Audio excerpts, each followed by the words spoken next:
राधा वल्लभ श्री हरिवंश गुरुदेव, आपके चरणों में दास का कोटि कोटि प्रणाम। हे गुरुदेव, आपकी कृपा से बरसाना वास कर रहा हूँ और आपकी आज्ञा अनुसार नाम जप का भी प्रयास कर रहा हूँ। हे भगवान, आपके श्री वचनों के बल पर मैं अपने मन के विचारों से लड़ पाता हूँ, परंतु मन की एक वृत्ति मुझे बार बार परास्त कर देती है, वो है मोबाइल में समय बर्बाद करना। धामवास करके मैं ऑफिस के सभी कार्य मोबाइल का उपयोग करना ही पड़ता है, पर जैसे ही काम खत्म होता है फिर भी मोबाइल पे प्रपंच क्योंकि नाम में प्रीति नहीं है। नहीं, बहुत बुरा लगेगा, बहुत बुरा लगेगा। जिसके संग से हमारा भजन छूट जाए, वो व्यक्ति, वो वस्तु, वो पदार्थ, वो वृत्ति दुश्मन की तरह चुभती है भक्त को। जाके प्रिय राम वैदेही तजिए ताहि कोटि बैरी सम यद्यपि परम स्नेही। करोड़ों दुश्मन के समान उसका त्याग हो जाए।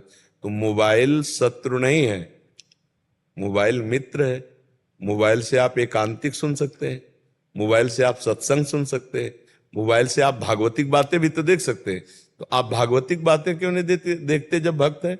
आप गलत क्यों प्रयोग करते हैं? मान लो गेम खेलना, इधर उधर के सीरियल देखना, इधर उधर की बातें देखना, वो आपके ऊपर है ना। तो आप शासन कीजिए अपने ऊपर।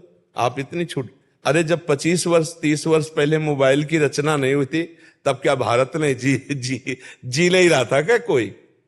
आज मोबाइल रच गया तो सब इंटरनेट में ही, मोबाइल में ही प्रपंच देखने में समय नष्ट करते हैं।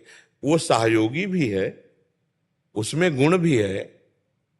अब पहले था कि किसी को खबर भेजनी है तो कार्ड, पोस्ट कार्ड डालकर महीना 15 दिन में चिट्ठी पहुंचती थी, मिनट के अंतर में अमेरिका में बात कर लो। कितना मतलब सहयोग हो गया। वो जब कभी कोई इमरजेंसी होता था तो तार आता था, तो बोले उनके यहां तार आया है, कोई घटना जरूर घटी है। अब यहां 1 मिनट में लगाओ नंबर, कहीं भी बात कर लो। तो मोबाइल हितकारी भी है। मोबाइल से केवल नुकसान ही नुकसान हो ऐसी बात नहीं है। मोबाइल से ही सुनकर आप लोग जुड़े हो, मोबाइल से सुनकर आप लोग आए हो। नहीं तो हमारे सत्संग को इतने लोग बैठे हैं। अगर यही जो बात हम आपसे कह रहे हैं, ये कई लाख लोग सुनेंगे, मोबाइल से सुनेंगे ला। ये कई लाख लोग तो यहां नहीं बैठ सकते, छोटी जगह है, लेकिन इसका लाभ बड़ा हो रहा है। भारत के लोग, विदेश के लोग भी इसको सुन रहे हैं, मोबाइल से तो सुन रहे हैं। तो मोबाइल को हम दोष ना दे, हम मोबाइल में दोष दर्शन न करें। मोबाइल में जो दोष भरा हुआ है उसका दर्शन न करें। कितना बढ़िया है। कल क्या सत्संग हुआ था अभी आप सुन लो मोबाइल में। 1 महीना पहले क्या सत्संग हुआ था वो भी सुन लो। तो मोबाइल बुरा नहीं है, मोबाइल का प्रयोग बुरा आप करते हो तो बुरा है। इसको तो बहुत ये चुभना चाहिए, ये कष्ट होना चाहिए कि अरे यार समय बर्बाद हो रहा। समय से कीमती क्या चीज हो सकता है? ये फिल्म है, ये सीरियल है, ये नौटंकी नाटक है, ये हंसी मजाक की बातें, हमारा समय बर्बाद हो रहा है। हम नाम जप करेंगे, हम सत्संग सुनेंगे, और जब मन कह रहा है कि हमको ये देखना ही है तो धीरे से बटन स्विच वाली में तुम्हारा अंगूठा जाए, ऑफ कर दिया, नहीं देखेंगे। ऐसे जिद्दी स्वभाव बनाना पड़ेगा। मन कह रहा है अब ये सीरियल देखना है, अब हमको गेम खेलना है, अब हमको ये, हमारा हाथ सीधे ऑफ में जाए, मोबाइल ऑफ कर करके रख दिया, नहीं देखेंगे। राधा राधा राधा राधा ऐसे लड़ा जाता। अगर लड़ोगे नहीं तब तो फिर गिरा देगा, फिर धीरे धीरे गंदी बातें देखने लगेगा मन, फिर गंदा व्यवहार आ जाएगा, आ जाता है। हमको केवल जितना सुनना है उतना सुनना है, इसके बाद उसको बंद करके रख देना है। ज्यादा मोबाइल का प्रयोग, कुछ लोग तो लगे ही रहते हैं मोबाइल में, बात कर रहे हैं तो 20-20 मिनट बात कर रहे हैं मोबाइल से भी। आवश्यक बात बोलो, इसके बाद बंद, राधे श्याम। तो हमें लगता है कि मोबाइल दोषी ही नहीं है, गुण भी है उसमें। गुण को स्वीकार कर लो, दोष का त्याग कर लो। हाँ, बढ़िया बात है। आप वैसे बहुत साधक के लिए महाराज जी बहुत एक दुश्मन की तरह हो गया हमारे जी। हाँ, सबसे बड़ा दुश्मन हो गया हमारे जी। बाहर के संग से बच सकते हैं, बट इतना प्रपंच हो गए, रील्स वगैरह, इंस्टाग्राम आदि, हमसे बच्चे मिलते रहे तो कह रहे एक रील में घुस गए तो देखो, एक दृश्य अजामिल ने देखा जंगल में, बस उसी दृश्य ने अजामिल को व्यभिचारी बना दिया। अब मोबाइल में हर दृश्य है, आप जो सर्च करो वो सब आ जाएगा। अगर ऐसे दृश्यों को देखें नौजवान तो उनकी हालत क्या हो जाएगी। तन्मयता आती है, जो हम सुनते हैं, जो हम देखते हैं, उसी में हमारा मन राजी हो जाता है। तो फिल्में, गंदी बातें, गंदी चेष्टाएं, ये भी सब हैं उसी में। तो जो ऐसे देखते हैं, अपने भारत की फिल्मों में तो कुछ मर्यादाएं थी।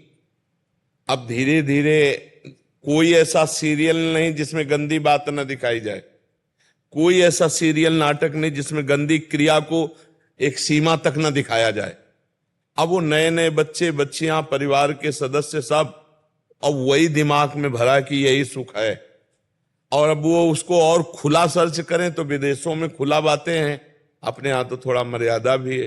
अब वो जब विदेशी बातें देखेंगे तो दिमाग में वही भोग वासनाएं जागृत होंगी और साधक नष्ट हो जाता, बहुत बुरी तरह नष्ट हो जाता है।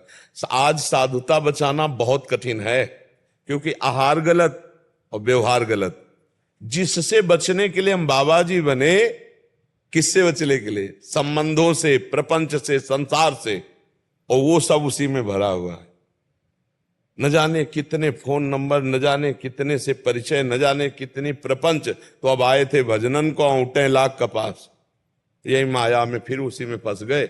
चिंतन खाली ने हमने देखा है, कुन्न कुन्न हो रहा है, यहाँ छाती से लगाए हैं मोबाइल, छाती से, वैसे जैसे भगवान की छवि, ऐसे छाती में मोबाइल लगा हुआ है। रात में सो रहे हैं, कानों में वो लगा हुआ है, छाती में मोबाइल रखा हुआ है ऐसे। अब कब भगवान का चिंतन करेंगे? यही तो चिंतन के लिए एकांतिक समय होता है, सोते जागते, उठते बैठते, चलते भगवान। अब चल भी रहे हैं तो मोबाइल नहीं, कितना बहिर्मुख जीवन कर देता है। तो हमें बहुत सावधान रहना, काम उससे जो लेना वो काम लेकर उसका वो स्विच ऑफ कर देना है। बहुत सावधानी की जरूरत है, नहीं मोबाइल से बहुत समय बर्बाद होता है। जैसे आपने जो नियम दिए हुए हैं वो जैसे ही नियम पूरा होता है या उससे अधिक समय मिल जाता है, क्योंकि एकांतवास मिलता है, तो जैसे ही नियम पूरा होता है और मन इतना प्रचंड वेग करता है कि बस अब भले ही 2 मिनट के लिए मोबाइल देख लो, कि अब नियम पूरा हो गया है तो अब 2 मिनट के लिए मोबाइल। वैसे एक नियम हम दिया जो कभी पूरा नहीं हो सकता है, हर श्वास नाम जप करना। ये हम सबको दिए कि 11 माला, ये तो प्रारंभिक साधन के लिए है, लेकिन हर श्वास नाम जप करना।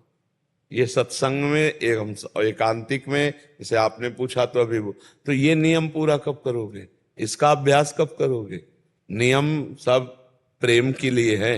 अगर प्रेम न उत्पन्न हुआ तो नियम का मतलब क्या रहा? और जो मंत्र, जो नाम हर समय चलाया जाता है, उसी से प्रेम प्रकट होता है। तो आप खाली बैठने का स्वभाव ही मत रखिए। हमारा नियम है, हम हर श्वास नाम जप करेंगे। हम जिंदगी में माला से जप किया है, गुरु जी ने जब गायत्री अनुष्ठान दिया था और कुछ नियम तक माला लिए। इस बार हमारा जिंदगी में एक ही लक्ष्य रहा है कि हम 1 मिनट भगवान का विस्मरण नहीं होने देंगे, इसलिए माला भी नहीं। उठते बैठते चलते फिरते हर समय नाम, हर समय मंत्र। तो हमें फुर्सत नहीं मिली, हमें समय नहीं, तो अभ्यास किया। साउंड चल रहा है, हमारा नाम चल रहा है। तुम्हें बैठकर हम उपदेश कर रहे हैं, हमारा नाम चल रहा है। हम तुम्हारे मस्तक में ही नाम लिख रहे हैं। अभ्यास करना। अगर हम नाम भूल गए, अभी मर गए तो, अभी दिल फेल हो गया तो हमारा जीवन तो बर्बाद हो जाएगा। हर समय भजन, पता नहीं कब मृत्यु आ जाए। थोड़ी देर मनोरंजन करो मन का, किसमें? संतों की बातों में, संतों के संग में। सत्संग चला लिया, एकांतिक सुन लिया, या भगवान की कोई परम पवित्र लीला कथा। जैसे हम कहते हैं कि रामायण आप देख लो, आपकी हानि नहीं होगी। महाभारत देख लो आप, हानि नहीं होगी, क्योंकि उसमें भगवान कृष्णा देख लो, हानि नहीं होगी। उसमें क्या होगा कि बार बार स्मृति आएगी, मेरे भगवान राम जी वैसा ऐसा। भगवान की एन किन प्रकारेण स्मृति आना हमारे लिए मंगलमय। जिस वस्तु व्यक्ति स्थान से भगवान का विस्मरण हो जाए, वो हमारा दुश्मन है, वही माया है, वो हमको भगवान से विमुख कर दे। ये करता हूँ और मैं आपका बहुत कमजोर बच्चा हूँ, और बार बार ये इस चीज को लेकर मुझे परास्त कर रहा है मेरा मन। बाकी चीजों से तो मैं लड़ पाता हूँ। मैं आपके चरणों में प्रार्थना करता हूँ कि मेरे लिए कोई दंड विधान कर दीजिए कि अगर मैं मोबाइल देखूँ ना तो शायद मेरा ही मन सुधर जाएगा। प्यार और दंड में बड़ा अंतर होता है। दंड में भयवश नहीं होता, प्यार में एक प्रेम का अपना प्रभाव होता है। हमारी प्रियाजू के अधीन लालजू प्रेम के वशीभूत है। प्रेम का बहुत बड़ा भय होता है कि अगर मैं अपने गुरुदेव, अपने प्रिय से के विरोध में चलूंगा तो मुझे कभी प्रीति नहीं प्राप्त होगी उनकी। यही सबसे बड़ा भय। प्रीति का भय बड़ा होता है कि हमारे द्वारा एक भी मिनट अब व्यर्थ नहीं जाना चाहिए, क्योंकि हमने जीवन गुरुदेव को दे दिया। राधा राधा राधा, हाँ खूब, जब मन ना लगे तो सो जाओ, भले लेट जाओ, लेकिन गंदी बातें या मोबाइल आदि में समय नष्ट हो, क्योंकि सो गए तो इंद्रियां पुष्ट होंगी, जब फिर जगेंगे तो फिर भजन करेंगे, लेकिन हम गलत आचरण नहीं करेंगे। व्यास भरोसे कुंवर के सोवत पाव प्रसाद, लेकिन हम गलत नहीं जाएंगे। नहीं, कबहू तो थोरो भजन, कबहू होत विशाल, मन को धीरज छुटे नहीं, गाहे न दूजी चाल, तो बढ़िया बात बन जाएगी। जीवन में ध्यान रखना चाहिए कि अब मेरा जीवन का समय गुरुदेव को समर्पित है। गुरुदेव के समर्पित समय को मैं नष्ट नहीं कर सकता, मैं उसको भगवत स्मरण में ही लगाऊंगा।